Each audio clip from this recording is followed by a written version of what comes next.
Hello everyone, this is Mumbo and welcome back to another episode on the Hermitcraft server. It is episode 42, which of course is a very special episode indeed for those of you who are fans of the Hitchhiker's Guide to the Galaxy series.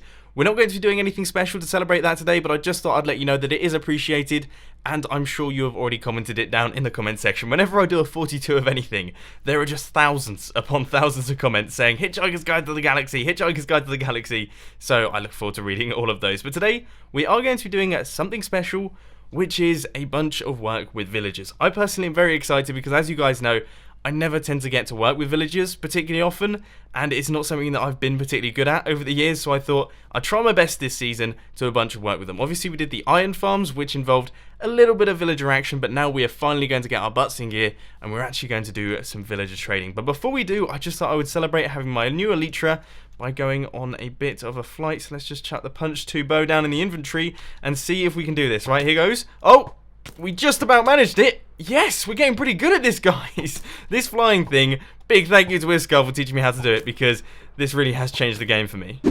Now, one thing that I will quickly say about the new flying technique that I've recently acquired is that it is turning me into a sort of inefficient Minecraft player.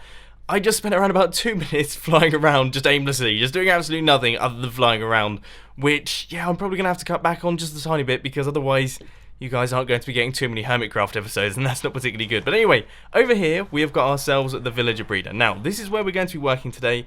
We are going to be dismantling this thing. We're going to be moving all of the villagers into another villager breeder that we're going to be building over here inside the industrial district underneath the ground. We're then going to channel the bred villagers out from the villager breeder into a villager trading hall, which is going to be somewhere around here, which is where we're going to be doing all of our automated redstone villager trading. It seems very ambitious. I mean, it really does. I'm sort of sat here thinking, oh no, you know, I've set myself quite a big project. So I don't know how much we're going to be able to get done in today's episode. This is obviously something that I've never really worked on before. I never tend to work with villagers, and I'm terrible at working with villagers.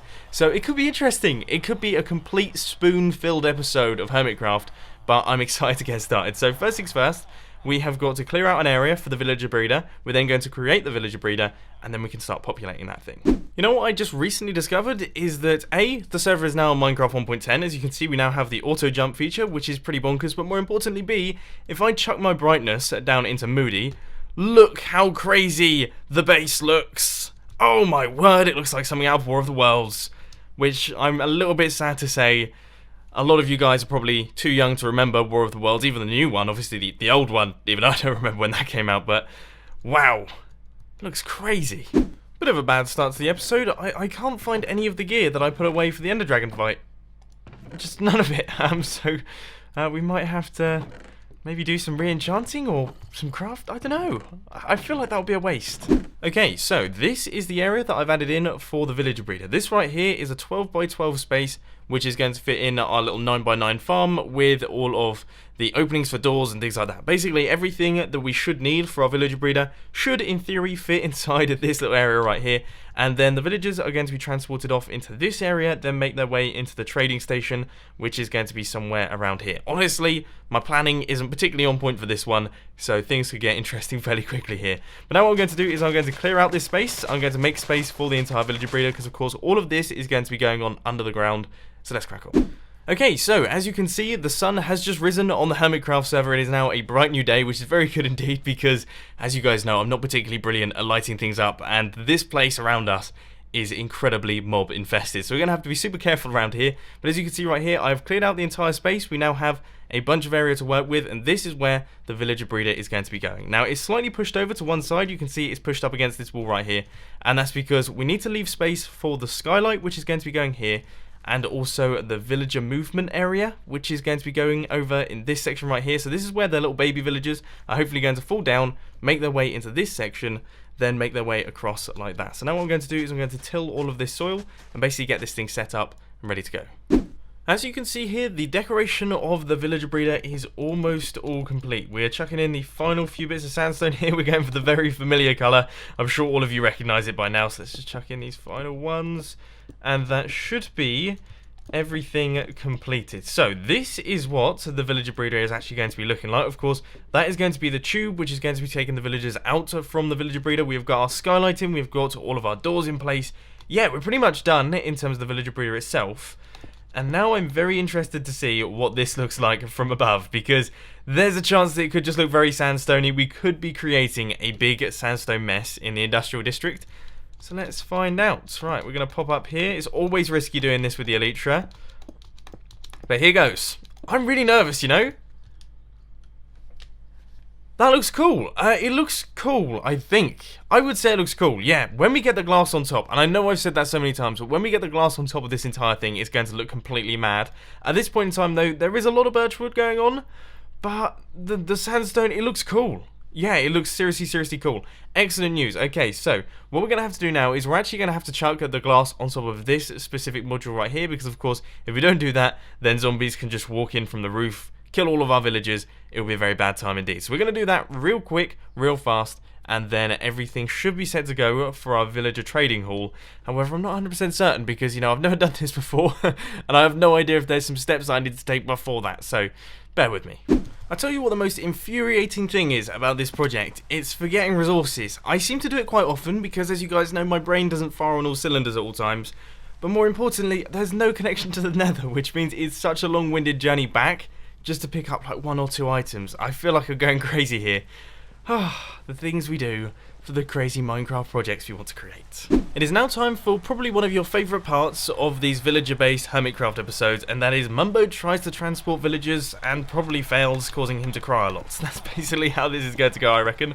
So let's pop up to the top here, and as you can see, we have got a cube of villagers. How many are there? 64 of them. We've got a full stack of villagers, guys. That's pretty amazing. Not a good start. Oh, that is so not a good start. That is really not good. Well, we found... Are there no farmers in this? Seriously? Right, there's a farmer. Get him in the boat. My boat disappeared! Seriously, how can things go this badly for me? I just don't even know, guys. This isn't even me. The first part was me. Me spilling out all the villagers. Totally me. What's happening here with the villagers? All me. I will take full responsibility for that. But my boat disappearing? Come on. I mean, you can't make this stuff up. Get in my boat. Yes. We have got ourselves a farmer. Right, let's make our way around here. And I've just realised that this is on a slightly different level. We've got 1 block to go up, which you can't actually do in the boat. So I'm going to have to hop out, and then I'm going to have to sort of push him through the wall, I suppose. Yeah, no, that works, actually. That works really quite nicely. Alright, so let's just do some mining, do some digging, and basically create like a little slot for him. This is like a little doorway for our villager. Now let's hope that no zombies make their way into this crowd, because that would be a real genocide. Here goes. Can we fit down there? Yes, we can. Cool. I'm taking some serious damage. Hopefully he hasn't. Good! I mean, I'm not going to say it was totally smooth. I'm not going to say it was a totally smooth experience and there weren't any flaws in that method right there, but it did seem to work just about. Now let's quickly cover up that so he doesn't run out, and let's pick up one of his mates. Okay, our final villager is on his way down into the bottom area. So this is where all of the doors are, and wow, we had a surprising turn of pace then. I was not expecting that. Good. Okay, I think this is good. Oh my word. Oh, I feel like everything's going wrong. But if we break this boat, this guy's going to fall down here. And that's it. We have ourselves a complete village. So if we just go up like that, take out those blocks, he's going to stay down there. That's good. Everything is good. Our villager breeder is now all done and dusted. Finally, we have got ourselves a working villager breeder here. We've got ourselves another working... Oh my word, I've just thought of something. Do you reckon these two villages have merged? I think there's a chance we might have to break this villager breeder for this one to now start working. I'm not 100% certain, and I'm almost 100% convinced that we are going to be infested with villages from this point forth. But I think that might have to happen, yeah. So I'm quickly going to do some destroying of this area over here, and then hopefully this thing starts working. Oh, I regret everything. I regret everything. I've made such a mess. I have made such a massive mess. The industrial district has turned into a mosh pit of villagers, and they're breeding. Oh my word, they're actually breeding. Oh, this is so not good. we're going to be infested with them. I can't even kill them because that will lower the villager score. Is that how that works? I feel like that's how that works. Okay, I think I might have found a solution to the problem, and that comes in the form of a lava bucket. I just have to chuck that down, sets the villager on fire. He doesn't think that I'm the one that's causing the problem. He just thinks, hey, I've walked into lava, I'm having a bad time. But he doesn't take it out on me, which means that the villager score doesn't go down, which means that hopefully these guys should continue to breed. However, these two, I am yet to see them do anything, and I am yet to see any baby villagers are in here. So, I'm not 100% certain. And I'm a little bit worried that this whole thing might not actually work. After killing off a bunch of villagers, we're finally seeing some love hearts. They're throwing potatoes at one another, which is definitely a sign of love. So let's see if they produce a baby one.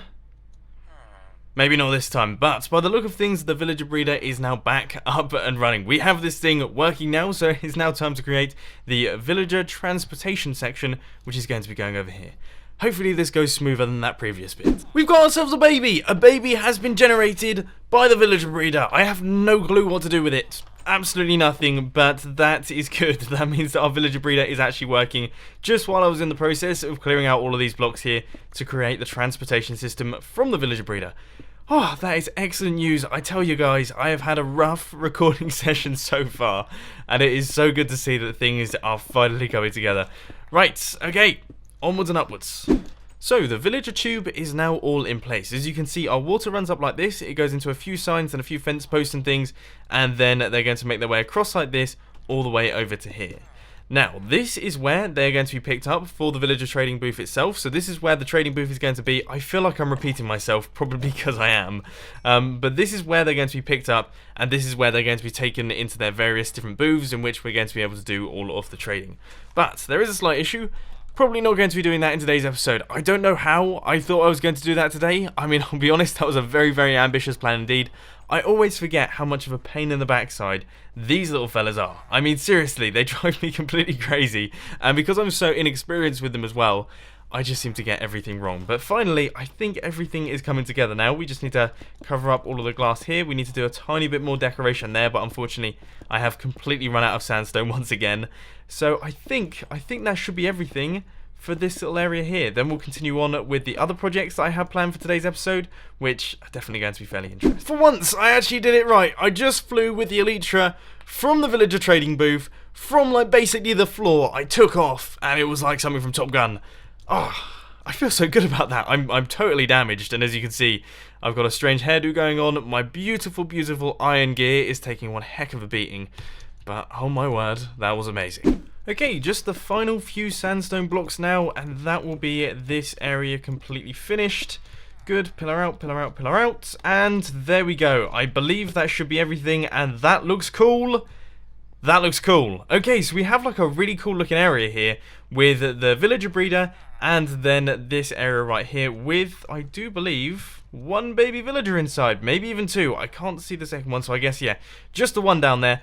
But that's cool. This is the first time we've actually put a villager breeder that hasn't been horribly ghetto, like completely just bodged entirely. The first one that we built in the orange district, that was a complete mess. That one there is even worse. I seem to do like a worse job on the second one. This one is the first one that we've actually put time and effort into designing. And yeah, it looks really, really cool. In fact, I actually want to take a look at it from above. You know what it's like, you know, this industrial district, it's not meant to look gloriously beautiful, but I sort of want it to look gloriously beautiful. So let's take a look. We'll just pop up here. And yeah, I mean, I'm really happy with that. It really mixes in nicely with the sugarcane farm over there. That looks so cool. This place is looking awesome. I can imagine when we get the trading booth in place, all up in here, that will just look absolutely epic. But anyway, as I say, we're not going to be doing that in today's episode. I think the next project for today is to remove this horrible, horrible mess up here, because let's face it, it's pretty disgusting. Now, I've been seeing a few comments down in the comments section saying that I'm the most wasteful hermit on the Hermitcraft server. And I have to say, you know, I don't know if I agree with you guys. I mean, seriously, I never do anything to waste any blocks. I try my best to conserve as many blocks as possible. I would rarely do anything that involved just mindlessly getting rid of blocks that at some point in the future I might potentially need. That's just not my style. That's not the way that I do things. And I have to say, I'm a little bit offended by the people that are saying that. Oh. So you'll be happy to know that that ugly mess has now been removed from above the industrial district. And as you can see right here, it is looking good. It is looking brilliant. There's a creeper up there. I've got my eyes on you. And also there's a villager down there that I can't do anything about because I don't have my lava buckets. And there's also a few items over there that of course I wouldn't want to waste. Let's pick up those powered rails and that redstone and things because, you know, I'm not a wasteful hermit. I would never waste anything, would I? Not me. But anyway, we are now going to be leaving the Hermitcraft server and we're going to be popping into a redstone testing world because, of course, this villager trading booth, it actually needs to be designed. We need to work on this thing and make sure that we have ourselves a good design that we can use reliably. So I'm going to put a bunch of hours into this. I'm going to try my best to make the design as good as possible. So let's get started. Do you know where the Lush Mesa thingy is? The what now? So it's like a section of the blue district that I'm turning into a custom biome. It's like all green and lush and yeah. Okay, I'll pop over there. I'll try my best. Hang on. Okay, hold on. Let me get there first though. Okay, well, it's good that you said that because I just completely failed. So I literally just hit the deck so hard. Right, let's see. I've got about half usage in my elytra, so we should be okay. Nice. As I say, I'm not flying. I'm flying from underneath my drone, so it's okay. gonna be. I'm gonna have to sort of launch myself upwards, which is always difficult. Yep, and then you've got the booster bow thing going on also. Yeah, right? yeah, basically. I'll make sure that I am actually using my booster bow as opposed to my like proper destroyer bow because then. Oh, I learned something. If you put your booster bow in your offhand, right, it increases the chance of hitting you by 30% or something like that. Some Seriously? guy worked it out. Yeah. Man, that's really good. Right, I'm gonna do that real quick. So it's that one. Okay. And then as far as I remember, I think it's you sort of aim at around about like minus 3.5 or minus 5-ish on the F3 screen. That's what Iskal was telling me anyway. He was giving me all the technical details because... Oh, wow. He's got an all technical... I literally just spam the arrows until they hit That's me. probably the right way to do it. But I feel like I was such a lost cause that he felt like he had to go into the technical details. Oh, what a sweet. We're going to DreamHack this weekend. I'm looking forward to it, man. I mean, that's going to be... Yeah, that would be cool. Going to be hanging out for a few days, just playing computer games. Yeah. Right, hang on. All right. Are you ready? Are you ready to fly? I'm ready. I'm just killing off creepers. Okay, here goes. I'm gonna try my best. This could be really embarrassing. Right. Okay. Jump, flying. Oh, I hit myself. I'm en route. Oh, I'm actually making it. I'm gonna make it. You can do it, man. Come on, dude. You can do it. I don't know if I can see you though. There you are. I see you. Hi. Have I gone past you? Turn left. Yes! That was amazing! I'm going to try and land on your magma blocks. No, let's not do that. Oh man, you did like a 360 there. That was crazy. I almost shot you then. I'm a talented flyer. As I say, I've always said I need like the Top Gun music following me now. That's basically how I'm going to roll on the server. Mumbo Goose is what we can call you. Exactly, it's perfect. Right, So I've just realised I've come over here with a full inventory, so let me just clear out some stuff. Oh, nice job. So, I've been in the Nether. Yep. I was trying to get quartz, right? Yeah. And I was listening to some music and some radio, and then an hour later, I realised I was completely lost. Right. You know when that happens. Totally. I understand that entirely. And then I saw these sparkly blocks in the distance, and I was like, yes, magma cubes. We're at 1.10. And you helped me out. You gave me the codes to get back. I thank you. I was actually panicking. After 5 years, this game still makes me panic. Yep, no, totally. And so to say thank you, sir, for getting me home alive, how about a couple of stacks of these bad boys? Oh, that is perfect. I cannot wait to set fire to you with these. No, why? Why would you want to do such a thing? I think this is a very bad idea. You've given the one person on the server that is likely to use these in an evil way. And my base is made out of wood too, so this is probably wasn't a great idea. No, it'll be fine. It'll be fine. I promise. Yeah. I promise. I'm sure you got something useful to do with those, Mumbo. I have no idea what I'm going to do with them, because, yeah. Well, come to think about it, the mob spawners, like, mobs still spawn on these things. So... What? Yeah. I've just thought of that. I completely forgot about that. I might actually do some testing to see if it still works. But, I mean... Yeah, I mean, you could just make, like, the easiest mob farm ever, right? Exactly, and gold farms and things like that. Like, in the Nether, just go up there, build a massive platform up above the bedrock. It's easy. Uh-huh. It is easy. Nice. So we'll have to wait and see. Maybe some crazy things will happen with these things. But for now, Awesome. I think I'm just going to use them to kill hermits. I think that's probably my favourite. Awesome, Mumbo. Well, enjoy, my friend, and yeah, I might call on you for a favor in the future. Sounds good to me. Sounds good to me. Now I'm going to try my best to fly away gracefully. Okay. All right, let's watch this. Here goes. All right. It went well until I hit the tree. Nice. All right. All right, dude. Cheers for having See me. you later. Well, that was a heck ton of fun. We did a little bit of flying, that was pretty impressive. I'm actually amazed at how well I managed to get to Rendog there, and a big thanks to Rendog for giving me that tip as well, because that's definitely going to come in handy. Also, the magma blocks, they're going to be pretty awesome. We're going to be messing about with traps and also potentially mob spawners, so look forward to those. And of course, the collaborations with Ren and with Iskall and with all of the other hermits, they're going to be coming in the future as well, because I know that you guys love the collaborations. I love doing them as well. I need to fit them more often in my episodes. It's just finding fun things to do together. That's one of the struggles that I often have, but those guys are so creative that we can just hop on TeamSpeak and basically do whatever we really want. But anyway, it is now time to hop inside the Redstone testing world. As you can see, we're going to find a suitable spot to build this thing, and let's get designing. Okay guys, so I was doing some researching, and it turns out a YouTuber who goes by the name of SZPeddy, who I've actually featured on my channel before, has come up with a fantastic design that does seem to be working in Minecraft 1.10. Let's see if this guy actually makes his way into his chamber. Good, sort of. Occasionally they skip one, but then something very odd happens. The next person that comes along actually fills the gap. It's a little bit bizarre, but as you can see, this guy should be picked up shortly once he makes his way into the corner. There we go, and then up we go, and then hopefully this guy should make his way into that section there. Now, if he doesn't, we've got ourselves a bit of an issue, because of course that means that this design doesn't actually work, and we've got to go back to the drawing board. But by the look of things, it does. So there we go. We have got all 4 villages in place now, so we can check all of their trades. This guy's got some pretty decent trades right there. This guy, in fact, what was that? Oh, it's a punch too. I was expecting that to be a mending book. Let's see, we've got Bane of Arthropods there with 34 emeralds. Can you imagine? We've got Frostwalker too. I wouldn't mind you on the Hermitcraft server.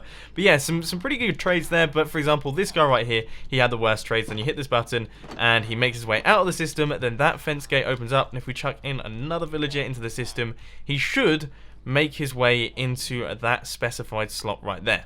So that is how the system works. This is probably the trading booth that I'm going to be building on the Hermitcraft server. Of course, it does use minecarts, and it does use quite a lot of detector rails and a decent quantity of various different resources, but it doesn't use too much redstone, which is definitely a positive thing, and it's definitely not too difficult to build. So I reckon that this is the design that we are going to be building, because it seems reliable, it's stupidly compact, and also it's actually quite simple to build, even for a spoon like me. So I will put a link to this design down in the description. Unfortunately, I can't lay claim to this one, but this thing is absolutely epic. But anyway, unfortunately, ladies and gents, that is all I've got time for today. I hope you enjoyed this video. If you did, please sure to hit that like button. And if you really loved it, then make sure to subscribe. But thanks for watching, guys. This has been Mumbo, and I'm out. I'll see you later.